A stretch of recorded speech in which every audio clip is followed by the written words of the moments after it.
Biblia de transformar vidas sin la intervención de personas, de seres humanos. Sí, exacto, ¿no? Bueno, en el periodo de la Reforma Protestante hay, La Biblia de transformar vidas sin la intervención de seres. sí, como digo, estaba ahí la voz de fondo porque estoy grabando la clase. Claro, en el periodo de la Reforma Protestante, el tema de la Biblia es sumamente interesante, ¿no? Cómo va surgiendo, la oposición que tiene, las posturas que va tomando el mundo protestante a diferencia del mundo romano, ¿no?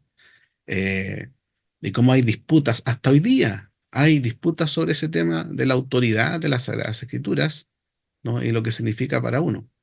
De hecho, el Concilio de Trento, ¿ustedes recuerdan el Concilio de Trento del 1645, que duró como 6 años? Determinó algo muy importante respecto a la Biblia, para el mundo romano, ¿no? Que la única Biblia como divina y que le pusieron el sello papal, el anillo del Papa a ese texto, fue la Vulgata Latina. Y de esa Vulgata Latina van a surgir las copias para otras Biblias, pero la Biblia por excelencia, ¿no? La Biblia quizás sin errores, entre comillas, para los romanos, es la Vulgata. Y toman esa Biblia y le hacen una gran diferencia con las Biblias que ya hace tiempo habían sido traducidas por Martín Lutero, ¿no? También la Cipriano Valera, Casiodoro de Reina y otras más. Bien, ¿alguien más quisiera comentar algo?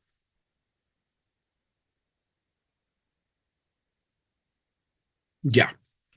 Vamos entonces, voy a compartir con ustedes acá unas diapositivas para que eh, vayamos comentando sobre esta lección número 3. Bien. Ok, ahí estamos entonces. La autoridad de las Sagradas Escrituras. Miren, la Confesión de Fe de Westminster es un documento histórico sumamente importante para el mundo reformado, ¿ya? Y el capítulo que comienza, el capítulo 1 de la Confesión de Fe de Westminster, ustedes lo pueden leer, habla sobre la Biblia, ¿no? Parte eh, con el texto bíblico. Y en el capítulo 1, en la sección 4, ¿qué nos dice la Confesión de Fe de Westminster sobre la autoridad de las Escrituras?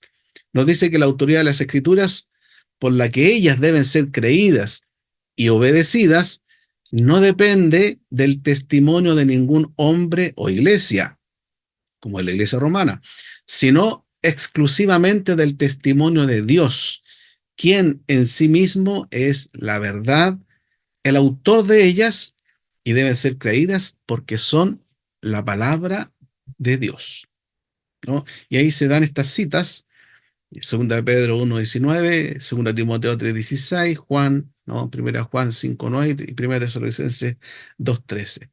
Entonces, es importante lo que nos dice acá la Confesión de Fe de Westminster, porque marca también un punto importante para la iglesia protestante, a diferencia de la iglesia romana, porque la iglesia romana, aparte de tener la Biblia como autoridad, también tiene los concilios y la infalibilidad del Papa.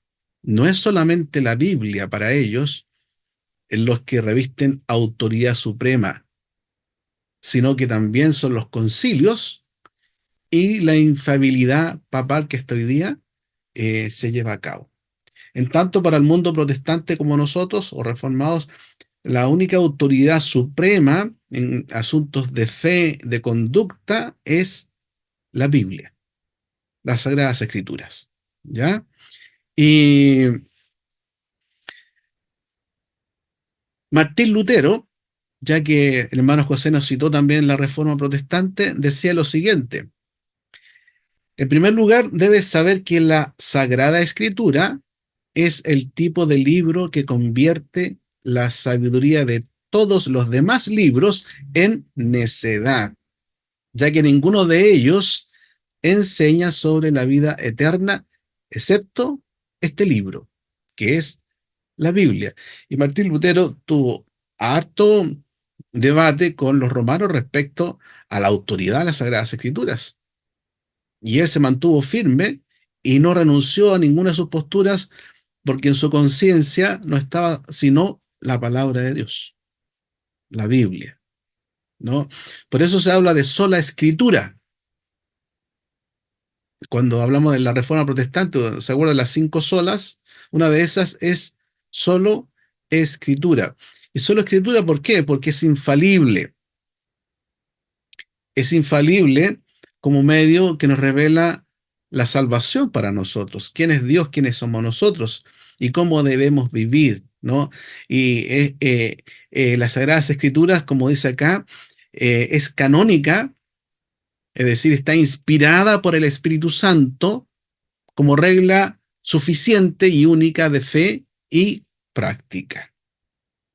Y también se le llama la norma normans, que es la norma determinante, que gobierna sobre todas las demás, e incluso los credos, como la misma Confesión de Fe de Westminster, los catecismos menores, mayores, y todos los libros importantes históricos que registran la creencia del mundo cristiano, deben estar bajo la luz de las Sagradas Escrituras. Eso significa norma normans, ¿ya?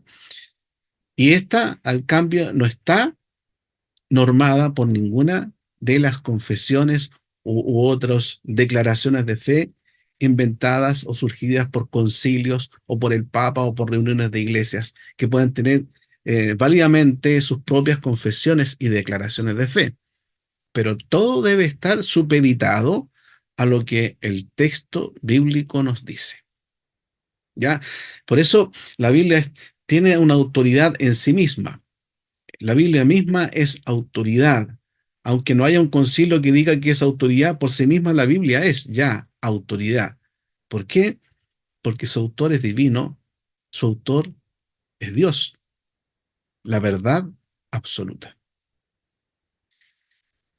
Y este autor divino es quien escogió a hombres, les dio, ¿no es cierto?, la claridad guiada por el Espíritu Santo para que estos hombres escribieran lo que Dios estaba revelando.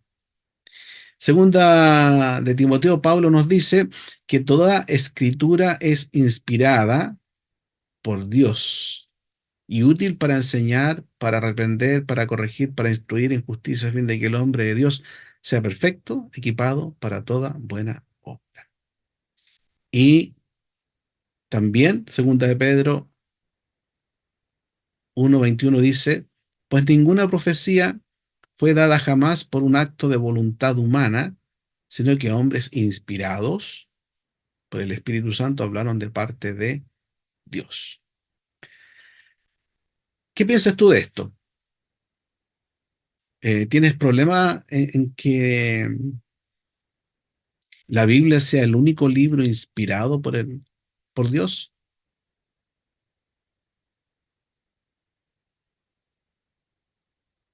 ¿Habrán otros libros inspirados por Dios? No, de ningún modo.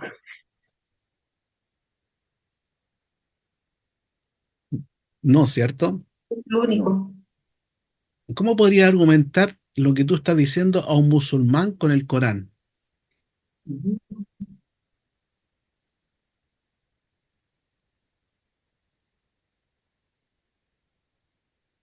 O un hindú con sus Vedas?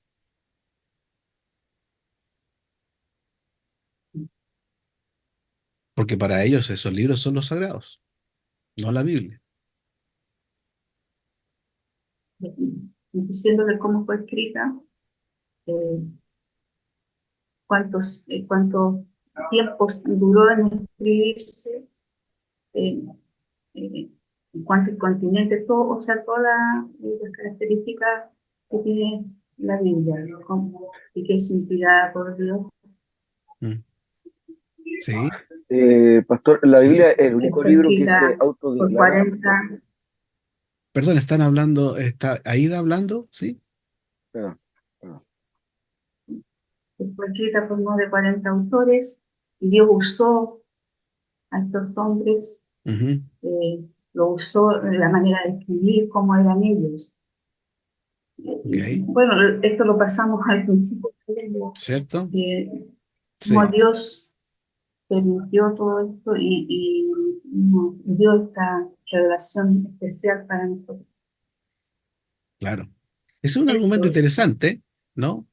Que es justamente mostrar, mira, porque Aida ha dado un argumento no diciendo, mira lo que dice la Biblia respecto a esto, sino un argumento externo a cómo se formó la Biblia, ¿no? Si tú hablas a un musulmán, mira lo que dice acá Jesús, mira lo que dice el Salmo, ellos también te van a sacar un pasaje porque el Corán es copia de varios textos bíblicos, ¿no?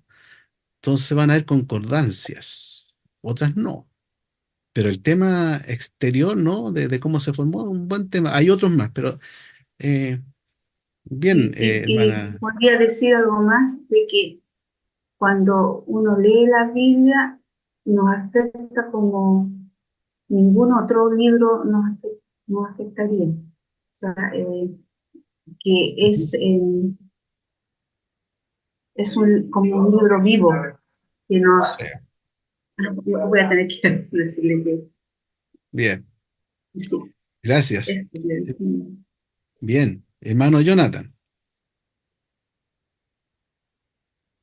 No, no, a agregar eso, porque la Biblia se autodeclara que es la palabra de Dios. Hay mucha, ¿cierto? hay mucha evidencia arqueológica también, como lo habíamos visto anteriormente. Claro. Si ustedes se Y dan cuenta, hay, las profecías que se han cumplido también, importante. bien, bien, sí. Hay varios argumentos interesantes que uno puede tomar para mostrar que la Biblia, eh, porque es un libro sagrado y está sobre los demás libros, ¿no? Eh, Porque los demás libros, si ustedes se fijan, copian a la Biblia, copian del Antiguo Testamento. Y los manuscritos, el tema de los manuscritos, el argumento de los manuscritos favorece mucho el texto bíblico, ¿no? Por su data, eh, como los rollos del Qumran, ¿se acuerdan? Sí. Que están fechados unos 250 años antes de Cristo, ¿no? Y que contienen todos los libros del Antiguo Testamento. Bueno, uno podría seguir argumentando, ¿no? Sobre esta autoridad que tiene el texto bíblico sobre los demás libros. Y es interesante, ¿por qué? Porque yo en este momento estoy tomando un curso, ¿no? Donde estamos viendo la cultura, la sociedad y las religiones en el mundo. Entonces ahí se lee el Corán, se lee los Vedas, se leen escrituras orientales y la Biblia. Y todos los libros se ponen a la misma altura ahí, ¿no? Porque la Universidad de Harvard tiene eso de poner todo lo que es religión a un mismo nivel y desde ahí dialogar, comentar y hacer las diferencias. Entonces, si uno no tiene argumentos muy sólidos, claro, para mostrar que la Biblia, porque es autoridad suprema, no solamente citando un versículo, sino que dando argumentos más creíbles para aquellos que no creen que la Biblia es la palabra de Dios. Bueno, hay argumentos como en parte ya lo hemos visto hasta ahora, ¿no? Doctor, ¿Sí? solamente agregar que la doctrina cristiana o bíblica es la que entrega una cosmovisión mucho más plausible en cuanto a todas las respuestas o las preguntas existenciales del ser humano Ujú. en comparación con la otra religión. Claro, Y también, lo ¿no que es quería, cierto? lo Sí, que quería preguntar es que en la clase anterior estábamos viendo un pasaje que decía el hermano el profesor de Primera de Juan, eh, capítulo 5 versículo 7 que se dice ya. que no aparece en los escritos más antiguos cuando habla sobre una... Tres dar testimonio, el Espíritu Santo ese. Claro, Ya. claro, Sí, mira, ¿podrías comentarlo? hay. Bueno, eso se profundiza más en cuando ven hermenéutica. Hay hermenéutica exégesis, se analizan los textos oscuros, ¿no? Algunos ¿ya? pasajes que solamente están ahí y en ninguna otra parte de la Biblia. Eh, y hay algunos pasajes eh, que en jerga bíblica le llaman textos con variantes, ¿no? O manuscritos que tienen variantes bíblicas. Y las variantes tienen que decir justamente con que en un manuscrito no está ese pasaje, en el otro está la mitad del pasaje, en el otro hay solamente 3 palabras de ese pasaje, en este otro no hay nada, ¿no? Entonces, hacer un análisis de esos manuscritos, son papiros, o puede ser un códice, el Sinaítico, el Vaticano, etcétera, y de acuerdo a lo que analizan, investigan, los biblistas llegan a la conclusión diciendo, este pasaje está en estos manuscritos y lo sitúan los manuscritos en familias. Familia 20, familia 15, familia 35, que es una de las familias más eh, que contienen más manuscritos, ¿no? De datas más cercanas a los originales, porque son solamente copias de copias las que tenemos. Entonces llegan a decir, de acuerdo a ese análisis, este pasaje, este capítulo, no lo tiene el papiro 46, por ejemplo, de Rhode Island, o no está en este otro, y hacen toda como digo, un análisis para llegar a una conclusión, decir, ya, vamos a poner este versículo en corchete, como si tú ves la Biblia de Estudio Reina Valera, o cualquier otra Biblia de Estudio, te va a poner entre corchete ahí, esos versículos, esos pasajes que están medio dudosos, y al final, al pie de página, en el aparato crítico, te va a decir, este versículo o este pasaje, la discusión está en que en los manuscritos tantos no aparece, en estos otros sí aparece, y en algunos casos le ponen una evaluación, que son letras A, B, C, D. Si es A es porque es fidedigno, si es B no es tanto, etcétera, etcétera, ¿no? Entonces, aparecen en la Biblia de estudio, ustedes las pueden ver, las pueden cotejar. Yo les sugiero la Biblia de estudio arqueológica, la NBI arqueológica, ¿no? Donde hay referencias interesantes, y ahí va a tener tú esa referencia, hermano Jonathan, y te va a decir en abajo, en el aparato crítico, en qué manuscrito está o no está, cuando son Biblias exhaustivas, ¿no? En algunas no ponen eso, solamente dice, no aparecen los manuscritos más antiguos, pero no dicen cuáles, ¿ya? Entonces, hay muchos pasajes que tienen esa, esa entre comillas, ¿no? Duda en si estaban en los más antiguos o no. ¿Se acuerdan que vimos, en el caso de los manuscritos, los unciales y los minusquei? Los unciales son los escritos con mayúscula y los minusqueis como en minúscula. Entonces le dan más credibilidad a los unciales, a los que están en mayúscula, porque son más antiguos. Ok, Gracias, la pastor. suprema autoridad, ¿sí? ¿Alguien? Gracias. Gracias, pastor. Disculpa. Ok. La suprema autoridad, entonces. ¿Qué se quiere decir con la suprema autoridad? Se quiere decir que el fundamento de la suprema autoridad de la Biblia, la palabra de Dios, es que esta es inspirada, ¿no? Por Dios. Teoneustia, que es la palabra que vieron en la primera lección, si ustedes recuerdan, ¿no? En la introducción. Es exhalada, es el hálito de Dios, es el susurro de Dios, es el respirar de Dios. Y eso le da autoridad.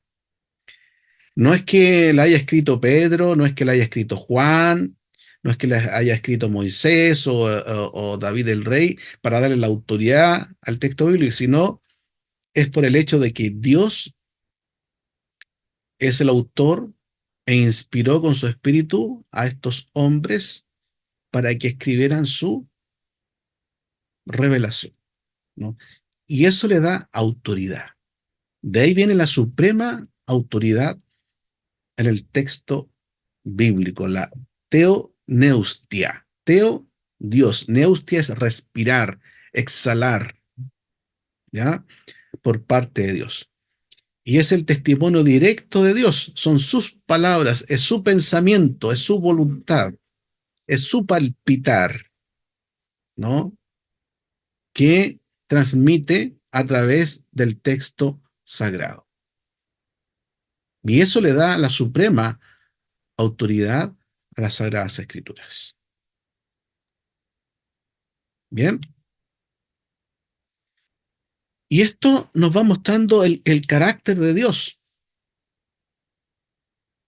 porque la Biblia nos habla acerca de Dios, aunque el mensaje nos apunta a Cristo, pero nos habla del autor, que es Dios, ¿no? Está su Espíritu Santo y en todo eso hay toda una manifestación histórica en la historia, en la Helgeschichte, como llaman los alemanes, una historia dentro de la historia que se va desarrollando a través de la Biblia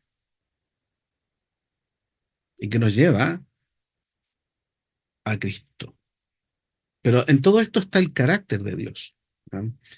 Y es un carácter que muestra la verdad. Es un carácter santo, puro, perfecto, ¿no? Como son los atributos de Dios, como lo dice Pablo también en Tito 1:2, y que en ello encontramos cómo, al revelarse Dios en estos 66 libros, desde Génesis al Apocalipsis, la autoridad se va manifestando.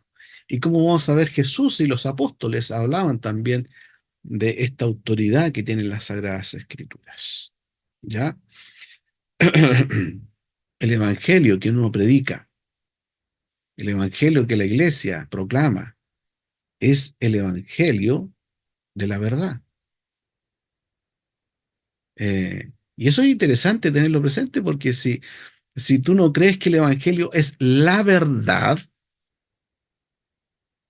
es porque estás predicando un evangelio más, pero no estás predicando el evangelio, porque el evangelio nos habla acerca del cumplimiento de todo lo que la Biblia en el Antiguo Testamento decía respecto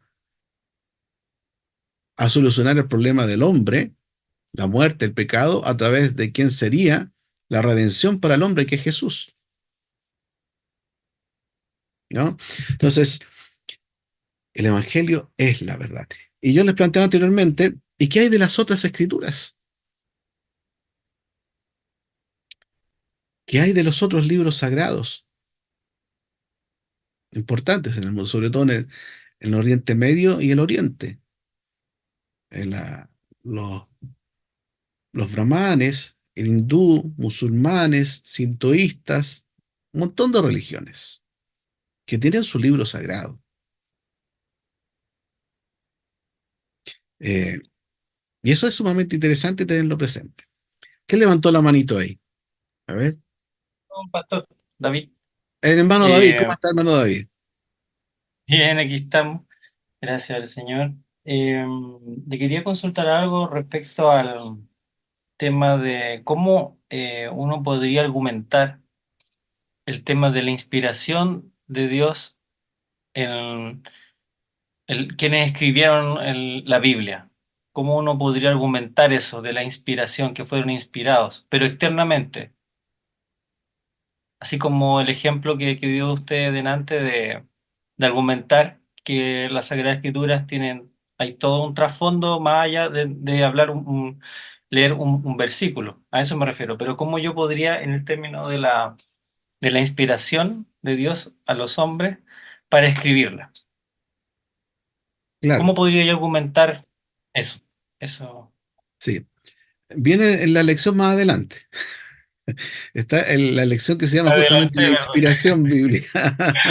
No, Adelante, ahí, pastor, ahí, perdón. ahí nos vamos a explayar más en ese tema que es sumamente interesante porque es una de las doctrinas fundamentales de la Biblia, la inspiración de las Sagradas Escrituras.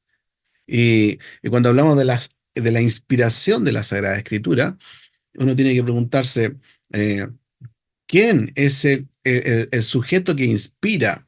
¿No? ¿A quién? ¿Y qué es lo que es inspirar? Exhalar, ¿no? ¿Y qué exhala? ¿Qué dice aquello? Y lo transmite a un hombre, como hemos visto, como bien decía Ida, en distintos continentes, a través de 1600 años de distancia entre unos y otros, en reyes, pastores, etcétera, etcétera.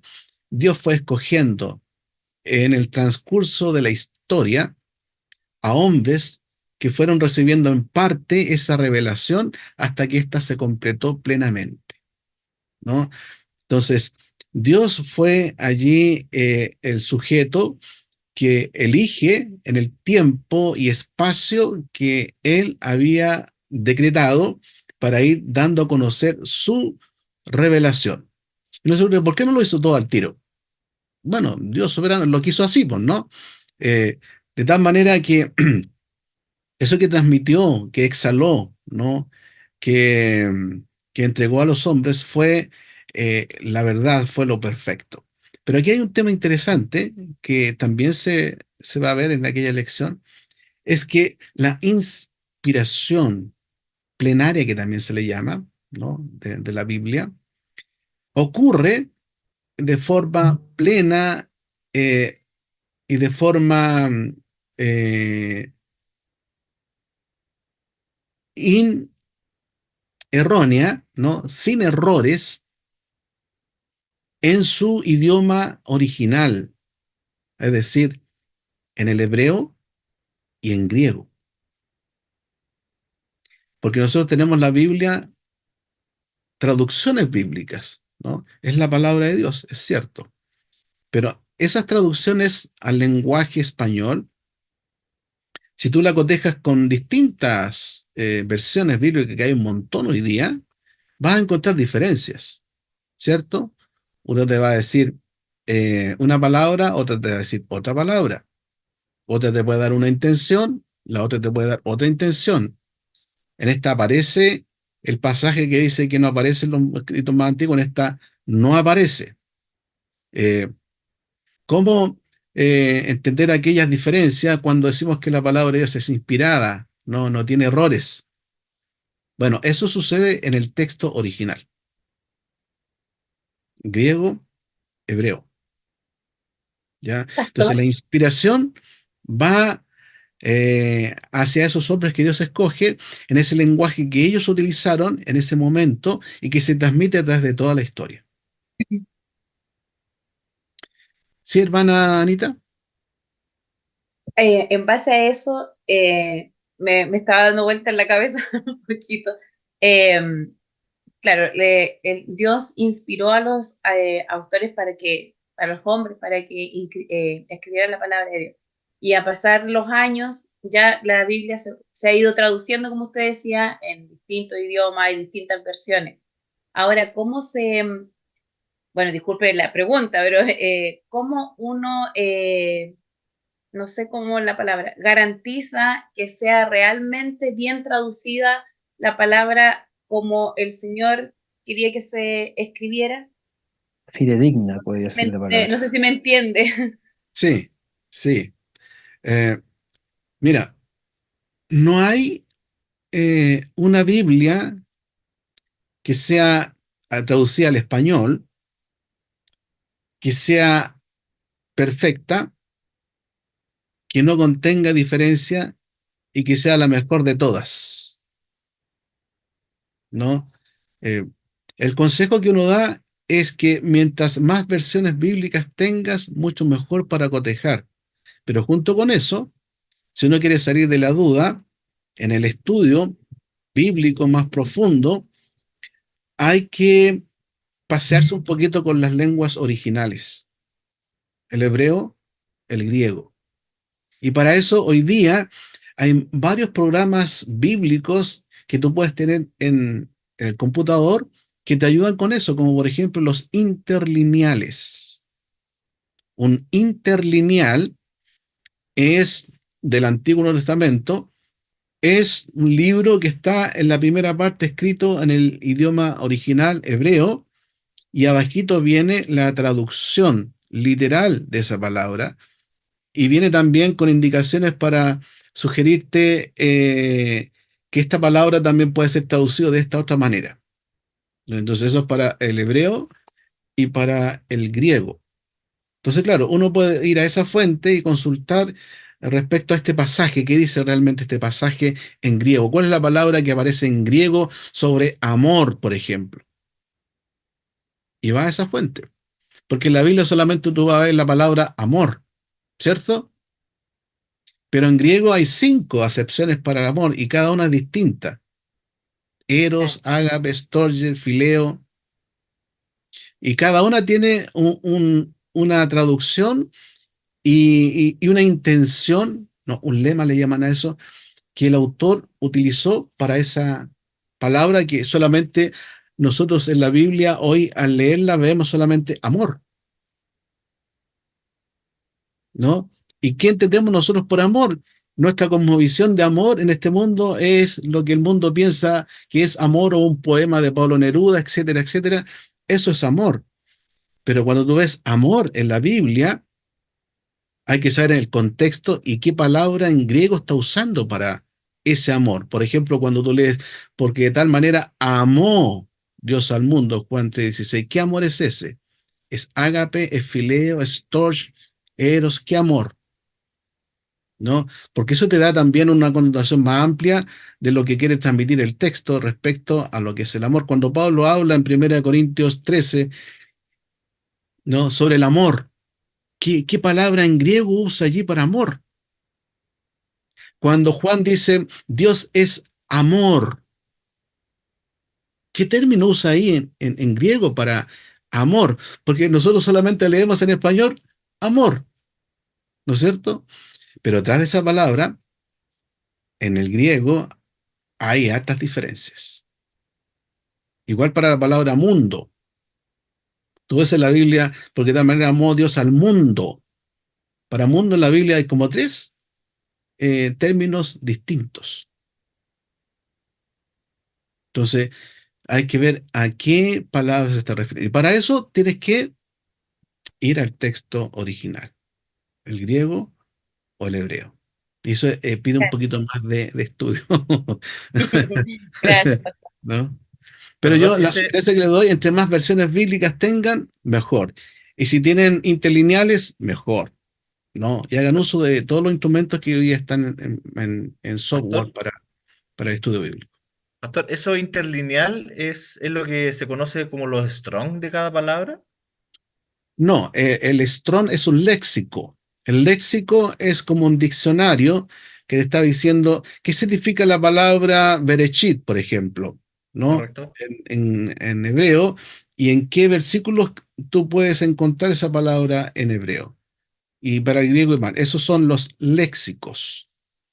El interlineal es el aparato griego del Nuevo Testamento que está escrito en griego, pero abajito viene la traducción al español, al inglés, al chino, al árabe, pero en este caso al español, ¿no? Una traducción literal, pero también te da algunas otras indicaciones especiales para que lo tengas presente. Bien. Eso yo creo Gracias. que es interesante que lo tengan presente. Y antes de pasar a esto, miren, para que se motiven también ustedes, ¿ya? Eh, a ver, espérense un poquito. Les voy a mostrar aquí lo que es este software que si lo pueden tener, ténganlo. Si lo pueden comprar, cómprenlo. Si se lo puede regalar, recíbanlo con gozo, alegría y con salto y con todo, ¿no? Eh, es este que yo voy aquí a comentarle que es el Logos. No sé si ustedes han escuchado de ese software. ¿Logos que logos? Logos. Logos. Bien. Aquí voy a compartir la pantalla Yo para he que... escuchado de eso. ¿Cómo? ¿Tú lo tienes? Eh, mi mamá, mi mamá tiene ese algún tiempo tuvo eso del Logos. No sé si no sé si es un software o algo antiguo, pero recuerdo que siempre hablaba de... ¿Ya?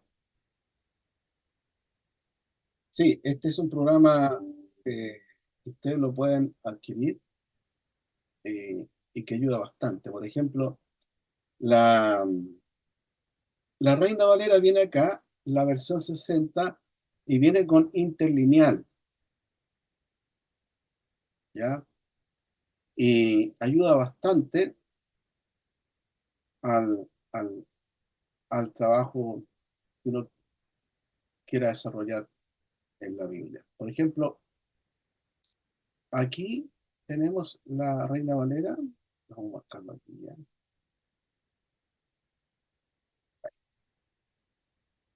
Si ustedes se fijan, aquí está,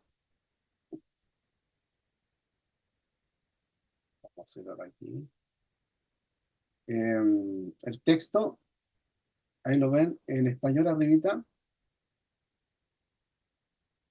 ¿ya?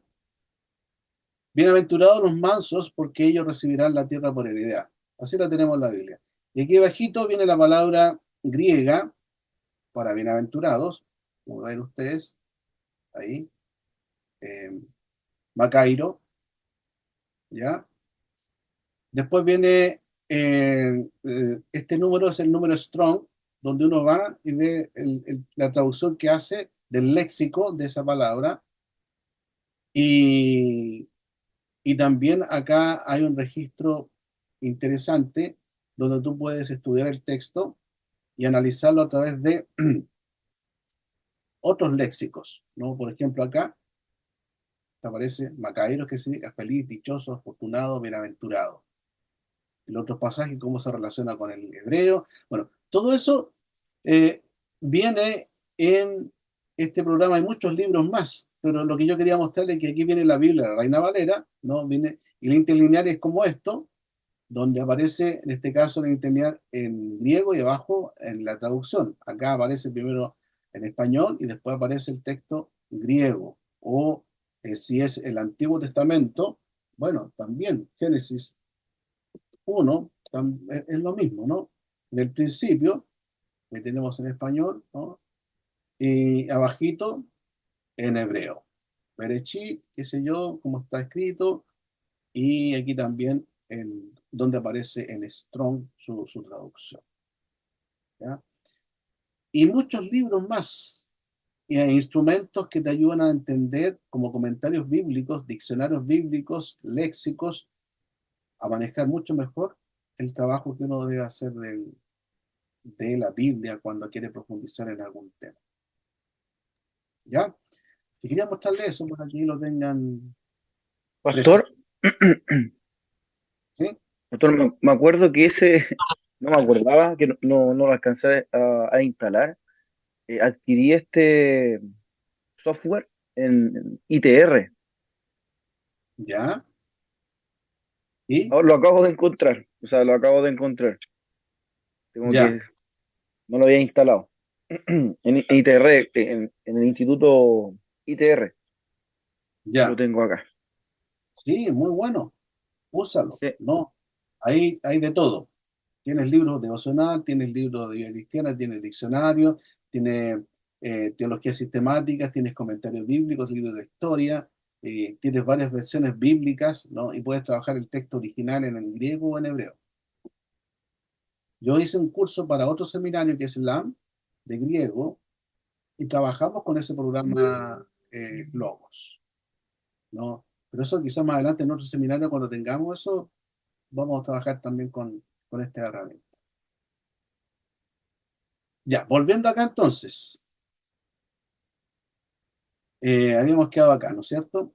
En la verdad del Evangelio es entonces la autoridad suprema, ¿no? Porque esta enseñanza es importante porque pone el texto bíblico sobre todos los demás libros, como lo hacía así Lutero, lo hacía Calvino cuando tenían esta disputa, que la Biblia es por excelencia la autoridad suprema y todos los demás libros deben estar supeditados a lo que dice la Biblia, ¿ya? Por lo tanto, Eso dentro del mundo cristiano es en algunos sectores cuestionable, en otros no. ¿No? Es cuestionable en algunos sectores, ¿por qué? Porque ponen, por ejemplo, la confesión de fe de Westminster al mismo nivel de la Biblia. Primero te preguntan a ti, ¿eres confesionalista o no? Porque si no eres confesionalista, entonces no eres bíblico. ¿Ya? Entonces, hay que tener cuidado con eso. La suprema autoridad para todo tipo de cosas, de fe y de conducta, siempre es la Sagrada Escritura. ¿Ya? Ok. Entonces, podemos afirmar que la Biblia es suprema autoridad porque son así declaradas también por Cristo y por los apóstoles y porque es la revelación completa y definitiva de parte de Dios según 2 Timoteo 3:16 que ya hemos leído, ¿no? Por ejemplo, aquí Jesús, cuando fue tentado antes de comenzar su ministerio en el desierto, ¿cómo rebatía al enemigo? ¿Se acuerdan? Solo con la palabra. Con la palabra.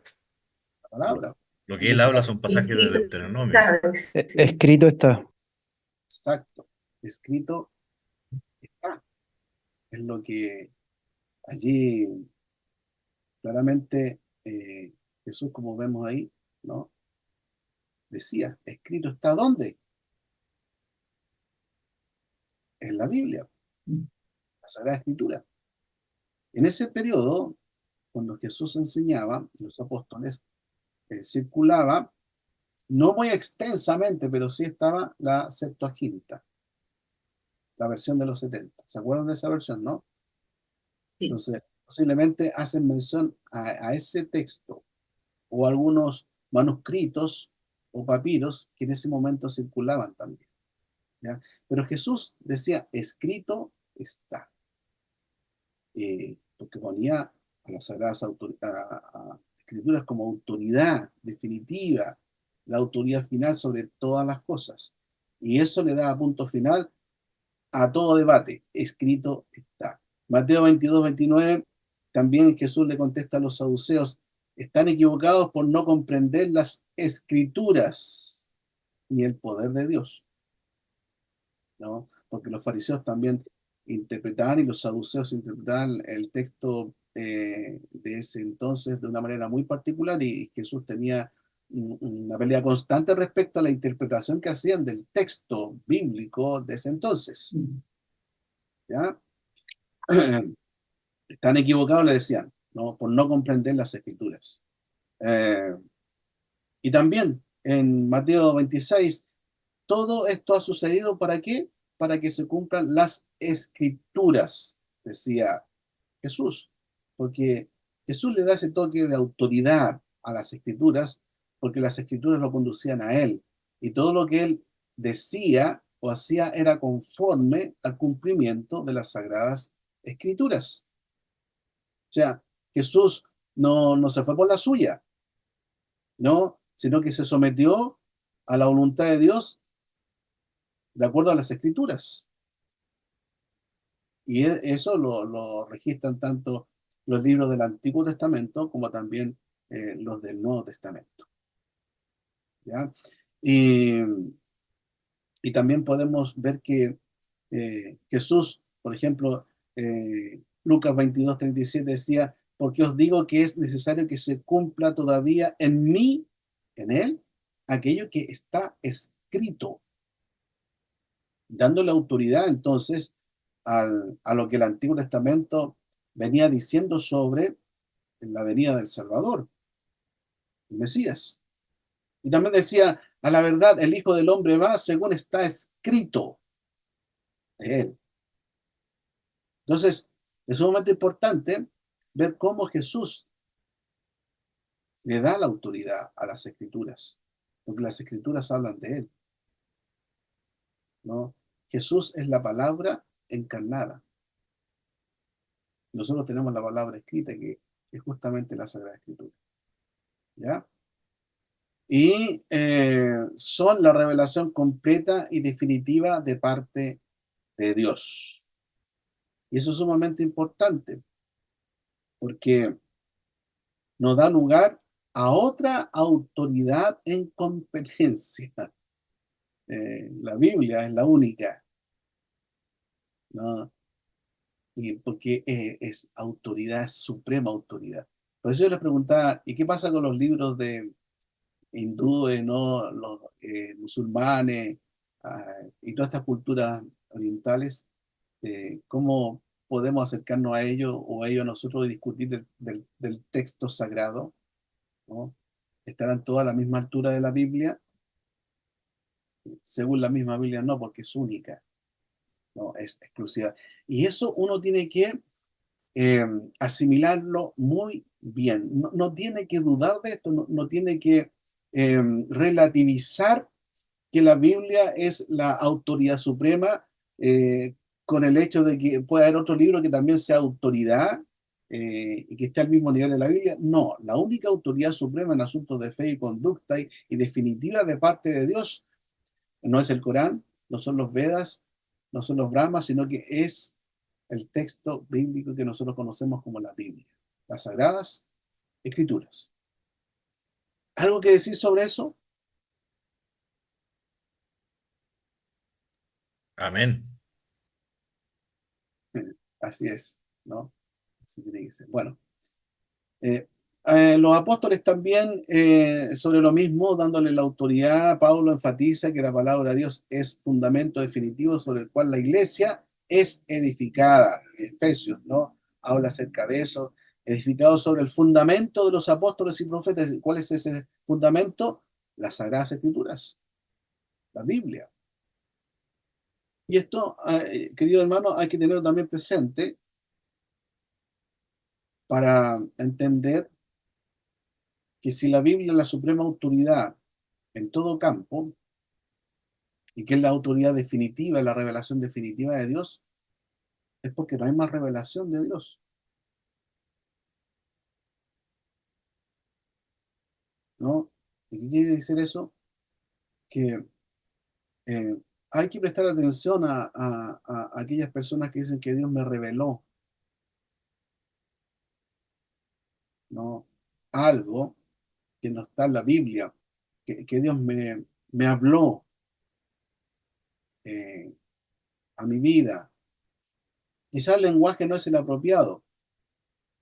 Quizás ellos quieren decir que Dios le recordó, o Dios ciertamente le habló en términos de que a esa persona, a él específicamente, le hizo ver que no estaba bien algo, le hizo ver que el camino mejor para él es este, le hizo ver que para solucionar este problema tiene que ser esto otro, ¿no? Pero que eso se tome como una revelación nueva de Dios, aparte de lo que él ya reveló en las Sagradas Escrituras, no es entender que la autoridad suprema y definitiva de Dios es la Biblia. ¿Qué piensan acerca de eso?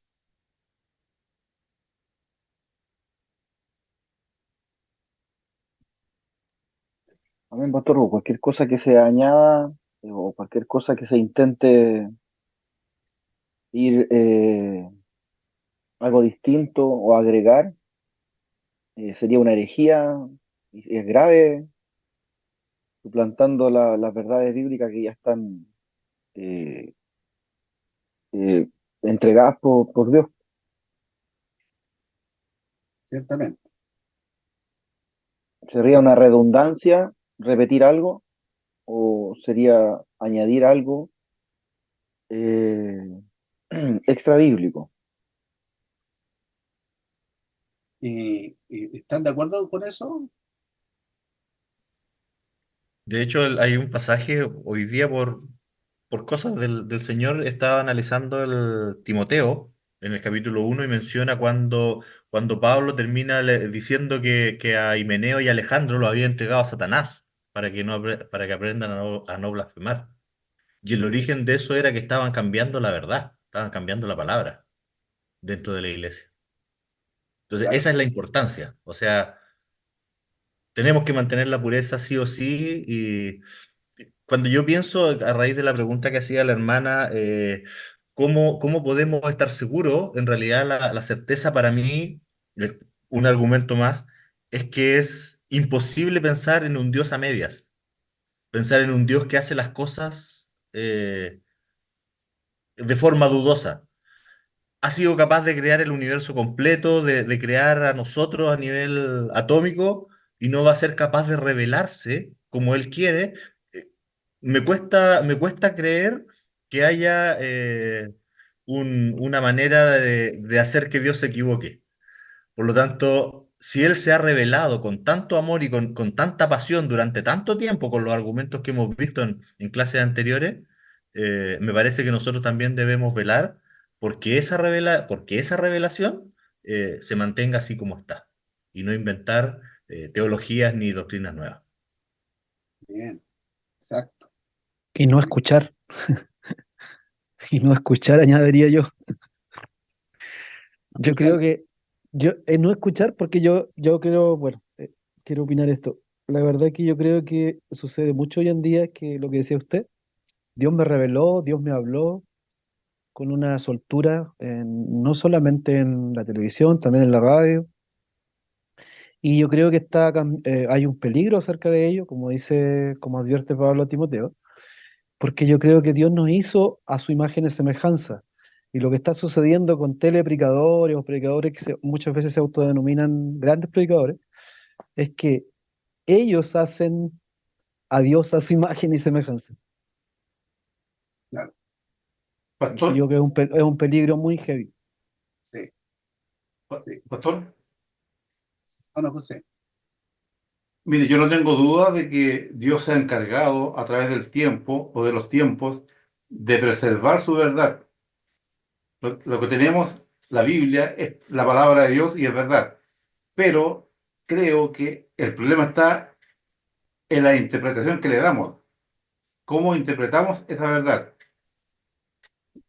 Porque lamentablemente ahora tenemos muchas denominaciones y en muchos casos nos acusamos mutuamente de que están interpretando mal la palabra, y yo tengo la verdad, que el de allá no está equivocado, que el de allá enseña una cosa que no es verdad.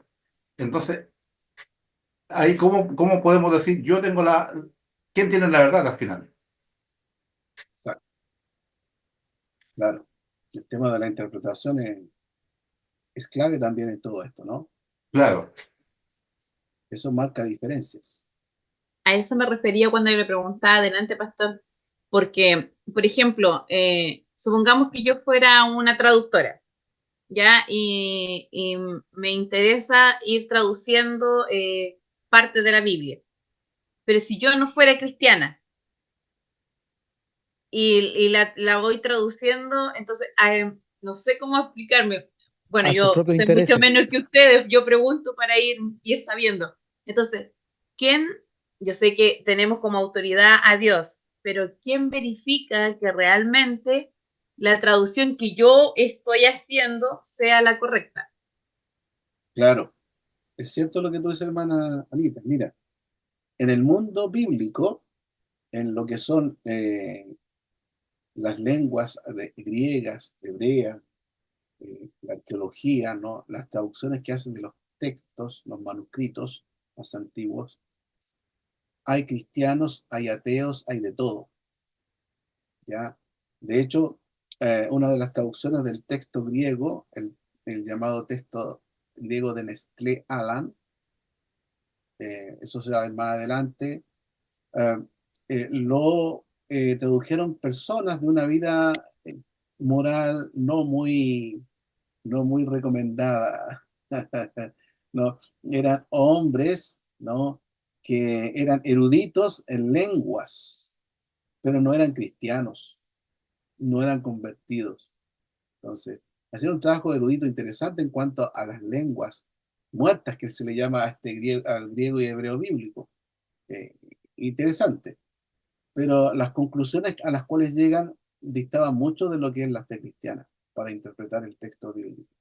Entonces, tú vas a encontrar dos grandes escuelas, ¿no? En lo que es la interpretación bíblica. Una es la escuela de la alta crítica, o la famosa escuela de Wellhausen que le llamaban, y la otra es la escuela de la baja crítica, no la ortodoxa. En la alta crítica están los comentaristas, los biblistas de orden más abierto o más liberales, ¿no? Aquellos que dicen que Génesis del 1 al 11 es mito, no es realidad. Aquellos que sacan a Jesús todos los milagros porque eso es mito. El Jesús histórico y real es solamente el Cristo que dijo las parábolas, nada más. Lo demás es pura invención, ¿ya? Entonces le dan una interpretación del texto bíblico es más humanista, más intelectual, ¿no? Y que se aleja mucho de lo tradicional. Y la escuela ortodoxa, ¿no? Claro, toma el texto bíblico como una narración real, viva, histórica, y que lo que se dice de Cristo es porque así fue, es cierto. Entonces, tú vas a tomar un comentario bíblico, vas a leer a uno de estos autores. Y si quieres saber si es liberal de la alta escuela crítica, tienes que fijarte si él dice que Génesis capítulo 1 es mito, entonces la alta crítica, porque va a seguir esa línea en toda la Biblia. El diluvio no existió, fue local, se existió, no fue universal. ¿Ya? Adán y Eva no fueron dos seres creados del barro, son un mito, como un cuento para decir cómo el hombre empezó a llegar, pero no es que así fue. ¿Entiendes? Entonces, cuando uno lee a estos autores, estos comentarios, tiene que prestar atención, ¿ya? Porque hay de uno y de otro, ¿no? Y es así, lamentablemente. Hay pastores que no son convertidos, hay teólogos que no creen en Dios, pero están ahí por Así es. un tema profesional, por un tema que les gusta, que les apasiona. No están ahí por convicción o conversión, sino por un tema de pasión que les llama la atención, ¿no? Y es una realidad a la cual uno tiene que estar preparado, ¿ya? Bueno, queridos, ya estamos pasaditos de la hora, ¿no? Vamos a dejarlo hasta aquí y yo les voy a recordar las tareas que deben estar haciendo llegar ya en la próxima lección. Nos vamos a abocar también a otro tema interesante que tiene que ver con la inspiración, así como decía el hermano David. Ahí nos vamos a abocar más a ese tema de la inspiración bíblica. Y para eso ustedes van a leer unos apuntes de David Ledger, ¿no? Sobre este tema y que lo vamos a compartir y dialogar ya el próximo día jueves de Humedad. ¿Bien? ¿Alguna pregunta más? ¿Algún comentario que tengan? Ok. Hermano Jonathan, ¿tú nos puedes despedir con la oración, por favor? Amén. Amén. Santo y